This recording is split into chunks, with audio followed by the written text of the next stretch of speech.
बड़ा ही निराशापूर्ण उत्तर रहा, क्योंकि मंत्री जी ने ये कहा कि जल लोगों तक पहुंच तो पाया नहीं है, साथ ही साथ ये कब तक पहुंचेगा इस बात की भी जानकारी मंत्री जी को और विभाग को नहीं है। जब जब प्रश्न उठते हैं नेता सदन के द्वारा, हमारे सीनियर मेंबर,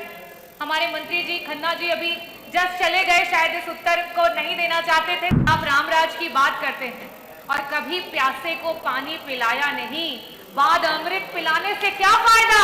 आज रोते हुए को हंसाया नहीं, बाद आंसू बहाने से क्या फायदा। मंत्री जी, बहुत खेद के साथ कहना चाहती हूँ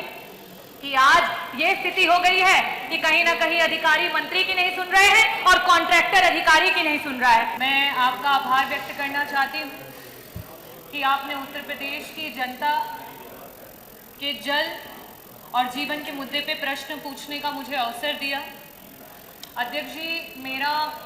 जो प्रश्न था वो जल शक्ति मंत्री जी से ये था कि जल जीवन मिशन के तहत कितने गांवों में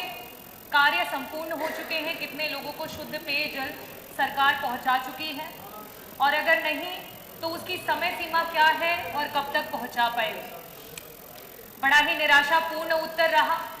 क्योंकि मंत्री जी ने ये कहा कि जल लोगों तक पहुंच तो पाया नहीं है, साथ ही साथ ये कब तक पहुंचेगा इस बात की भी जानकारी मंत्री जी को और विभाग को नहीं है।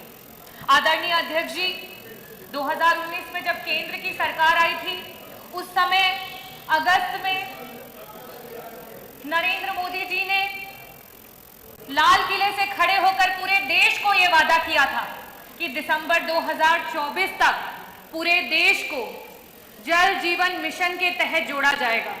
और आज दिसंबर 2024 में ये प्रश्न यूपी असेंबली में खड़ा हुआ और उसका उत्तर विभाग के पास नहीं है। और ये अपने में प्रत्यक्ष है कि ये सरकार सिर्फ जुमलेबाजी करती है और झूठे वादे करती है, उसके अलावा इस सरकार के पास कुछ भी नहीं है।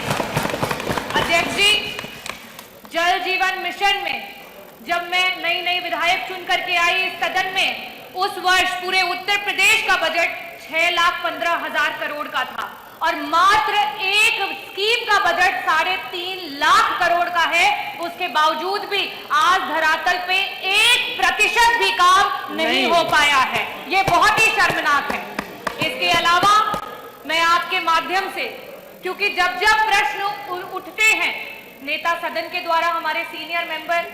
हमारे मंत्री जी खन्ना जी अभी जस्ट चले गए, शायद इस उत्तर को नहीं देना चाहते थे। साथ ही साथ जल मंत्री जी बार बार चाहे वो सत्ता के विधायक हो या विपक्ष के विधायक हो, हर बार यही कहते थे